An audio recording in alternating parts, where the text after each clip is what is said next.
آپ صلی اللہ علیہ وسلم کے زمانے میں عرب کا یہ دستور تھا کہ جب ان کے ہاں کوئی بچہ پیدا ہوتا تو وہ دیہات سے آنے والی دائیوں کے حوالے کر دیتے تاکہ دیہات میں بچے کی نشو و نما بہتر ہو اور وہ خالص عربی زبان سیکھ سکے۔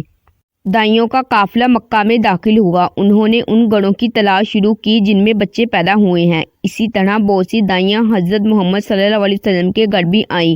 نبی کریم صلی اللہ علیہ وسلم کو دیکھا، لیکن جب انہیں معلوم ہوا کہ یہ بچہ تو یتیم پیدا ہوا ہے تو اس خیال سے چھوڑ کر آگے بڑھ گئیں کہ یتیم بچے کے گھرانے سے انہیں کیا ملے گا۔ اسی طرح دائیاں آتی رہیں جاتی رہیں۔ کسی نے آپ صلی اللہ علیہ وسلم کو دودھ پلانا منظور نہ کیا، اور جب حلیمہ رضی اللہ عنہا مکہ پہنچی تو انہیں معلوم ہوا سب عورتوں کو کوئی نہ کوئی بچہ مل گیا ہے اور اب صرف وہی بغیر بچے کے رہ گئی ہیں، اور اب کوئی بچہ باقی نہیں بچا۔ ہاں، ایک یتیم بچہ ضرور باقی ہے جسے دوسری عورتیں چھوڑ کر گئی ہیں۔ حلیمہ سعدیہ رضی اللہ عنہا نے اپنے شوہر عبداللہ بن حارث سے کہا، خدا کی قسم مجھے یہ بات بہت ناگوارا گزر رہی ہے کہ میں بچے کے بغیر جاؤں، دوسری سب عورتیں بچے لے کر جائیں، یہ مجھے تانا دیں گے، اس لیے کیوں نہ ہم اسی یتیم بچے کو لے لیں۔ عبداللہ بن حارث بولے، کوئی حرج نہیں، ہو سکتا ہے اللہ اسی بچے کے ذریعے ہمیں خیر و برکت عطا فرما دے۔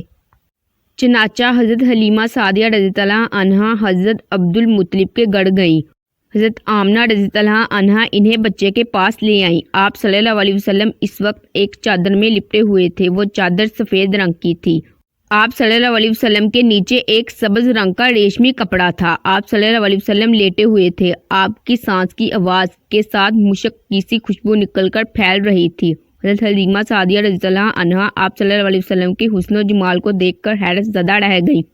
آپ صلی اللہ علیہ وسلم اس وقت سوئے ہوئے تھے۔ انہوں نے جگانا مناسب نہ سمجھا، لیکن جو ہی انہوں نے پیار سے اپنا ہاتھ آپ صلی اللہ علیہ وسلم کے سینے پر رکھا، آپ مسکرا دیے اور آنکھیں کھول کر ان کی طرف دیکھنے لگے۔ حضرت حلیمہ سعدیہ رضی اللہ عنہا فرماتی ہیں، میں نے دیکھا آپ صلی اللہ علیہ وسلم کی آنکھوں سے ایک نور نکلا جو آسمان تک پہنچ گیا۔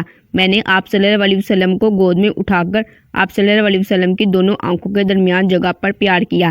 پھر میں نے آپ صلی اللہ علیہ وسلم کی والدہ اور حضرت عبد المطلب سے اجازت چاہی۔ بچے کو لیے قافلے میں آئی۔ میں نے آپ صلی اللہ علیہ وسلم کو دودھ پلانے کے لیے گود میں لٹایا تو آپ صلی اللہ علیہ وسلم دائیں طرف سے دودھ پینے لگے۔ پہلے میں نے بائیں طرف سے دودھ پلانا چاہا، لیکن آپ صلی اللہ علیہ وسلم نے اس طرف سے دودھ نہ پیا۔ دائیں طرف سے آپ صلی اللہ علیہ وسلم فوراً دودھ پینے لگ گئے۔ بعد میں بھی آپ صلی اللہ علیہ وسلم کی یہی عادت رہی۔ آپ صلی اللہ علیہ وسلم صرف دائیں طرف سے دودھ پیتے رہے، بائیں طرف سے میرا بچہ دودھ پیتا رہا۔ پھر قافلہ روانہ ہوا۔ حضرت حلیمہ سعدیہ رضی اللہ عنہا فرماتی ہے، میں اپنی اونٹنی پر سوار ہوئی، آپ صلی اللہ علیہ وسلم کو ساتھ لے لیا۔ اب جوں ہماری اونٹنی چلی تو اس قدر تیز چلی کہ اس نے پورے قافلے کی سواریوں کو پیچھے چھوڑ دیا۔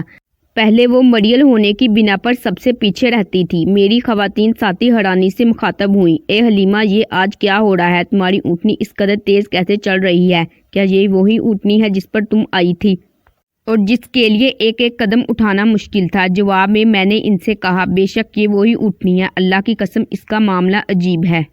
پھر یہ لوگ بنو سعد کی بستی پہنچ گئے۔ ان دنوں یہ علاقہ خشک اور قحط زدہ تھا۔ حضرت حلیمہ سعدیہ رضی اللہ عنہا فرماتی ہیں، اس شام جب ہماری بکریاں چڑھ کر واپس آئیں تو ان کے تھن دودھ سے بڑے ہوئے تھے، جبکہ اس سے پہلے ایسا نہیں تھا۔ ان میں سے بہت کم اور بہت مشکل سے دودھ نکلتا تھا۔ ہم نے اس دن اپنی بکریوں کا دودھ دویا تو ہمارے سارے برتن بڑھ گئے اور ہم نے جان لیا کہ یہ ساری برکت اس بچے کی وجہ سے ہے۔ آس پاس کی عورتوں میں بھی یہ بات پھیل گئی۔ ان کی بکریاں ابھی بھی بہت کم دودھ دے رہی تھی، غرض ہمارے گھر میں ہر طرف سے ہر چیز میں برکت آنے لگ گئی۔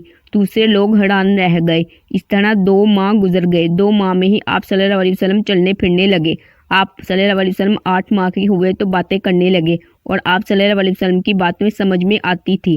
9 ماہ کی عمر میں آپ صلی اللہ علیہ وسلم بہت صاف گفتگو کرنے لگے۔ اس دوران آپ صلی اللہ علیہ وسلم کی بہت سی برکات دیکھنے میں آئی۔ حلیمہ سعدیہ فرماتی ہیں، جب میں آپ صلی اللہ علیہ وسلم کو اپنے گھر لے آئی تو بنو سعد کا کوئی گھرانہ ایسا نہ تھا جس سے مشک کی خوشبو نہ آتی ہو۔ اس طرح سب لوگ آپ صلی اللہ علیہ وسلم سے محبت کرنے لگے۔ جب ہم نے آپ صلی اللہ علیہ وسلم کا دودھ چھڑوایا تو آپ صلی اللہ علیہ وسلم کی زبان مبارک سے یہ الفاظ نکلے، اللہ تعالیٰ بہت بڑا ہے، اللہ تعالیٰ کے لیے بےحد تعریف ہے اور اس کے لیے صبح و شام پاکی ہے۔ پھر جب آپ صلی اللہ علیہ وسلم 2 سال کے ہو گئے تو ہم آپ صلی اللہ علیہ وسلم کو لے کر آپ کی والدہ کے پاس آئے۔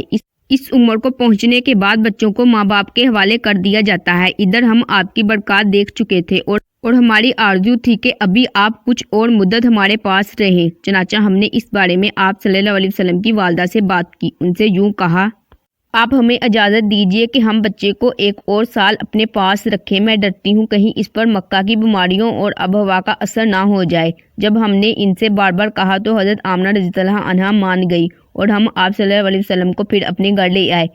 جب آپ کچھ بڑے ہو گئے تو باہر نکل کر بچوں کو دیکھتے تھے، وہ آپ کو کھیلتے نظر آتے، آپ ان کے نزدیک نہ جاتے۔ ایک روز آپ صلی اللہ علیہ وسلم نے مجھ سے پوچھا، امی جان کیا بات ہے، دن میں میرے بہن بھائی نظر نہیں آتے؟ آپ اپنے دودھ شریک بھائی عبداللہ اور بہنوں کے بارے میں پوچھ رہے تھے۔ حضرت حلیمہ رضی اللہ عنہا فرماتی ہیں، میں نے آپ صلی اللہ علیہ وسلم کو بتایا، وہ صبح سویرے بکریاں چرانے جاتے ہیں اور شام کے بعد گھر آتے ہیں۔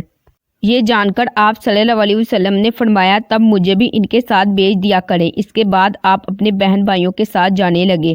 آپ صلی اللہ علیہ وسلم خوش خوش جاتے اور واپس آتے۔ ایسے میں ایک دن میرے بچے خوفزدہ انداز میں دوڑتے ہوئے آئے اور گھبرا کر بولے، امی جان جلدی چلیے ورنہ بھائی محمد صلی اللہ علیہ وسلم ختم ہو جائیں گے۔ یہ سن کر ہمارے تو ہوش اڑ گئے۔ دوڑ کر وہاں پہنچے، ہم نے آپ صلی اللہ علیہ وسلم کو دیکھا۔ آپ کھڑے ہوئے تھے، رنگ اڑا ہوا تھا، چہرے پر زردی چھائی ہوئی تھی، اور یہ اس لیے نہیں تھا کہ آپ کو سینہ چاک کیے جانے سے کوئی تکلیف ہوئی تھی، بلکہ ان فرشتوں کو دیکھ کر آپ صلی اللہ علیہ وسلم کی حالت ہوئی تھی۔ حضرت حلیمہ سعدیہ رضی اللہ عنہا فرماتی ہے، ہم نے آپ صلی اللہ علیہ وسلم سے پوچھا کیا ہوا تھا؟ آپ صلی اللہ علیہ وسلم نے بتایا، میرے پاس دو آدمی آئے تھے، وہ سفید کپڑے پہنے ہوئے تھے، وہ دونوں حضرت جبریل علیہ السلام اور حضرت میکا علیہ السلام تھے۔ ان دونوں میں سے ایک نے کہا، کیا یہ وہی ہے؟ دوسرے نے جواب دیا، ہاں یہ وہی ہے۔ پھر وہ دونوں میرے قریب آئے اور مجھے پکڑا اور لٹا دیا۔ اس کے بعد انہوں نے میرا پیٹ چاک کیا اور اس میں سے کوئی چیز تلاش کرنے لگے۔ آخر انہیں وہ چیز مل گئی اور انہوں نے اسے نکال کر باہر پھینک دیا۔ میں نہیں جانتا وہ کیا چیز تھی۔ اس چیز کے بارے میں دوسری روایات میں یہ وضاحت ملتی ہے کہ وہ سیاہ رنگ کا ایک دانہ سا تھا۔ یہ انسان کے جسم میں شیطان کا گڑھ ہوتا ہے اور شیطان انسان کے بدن میں یہیں سے اثرات ڈالتا ہے۔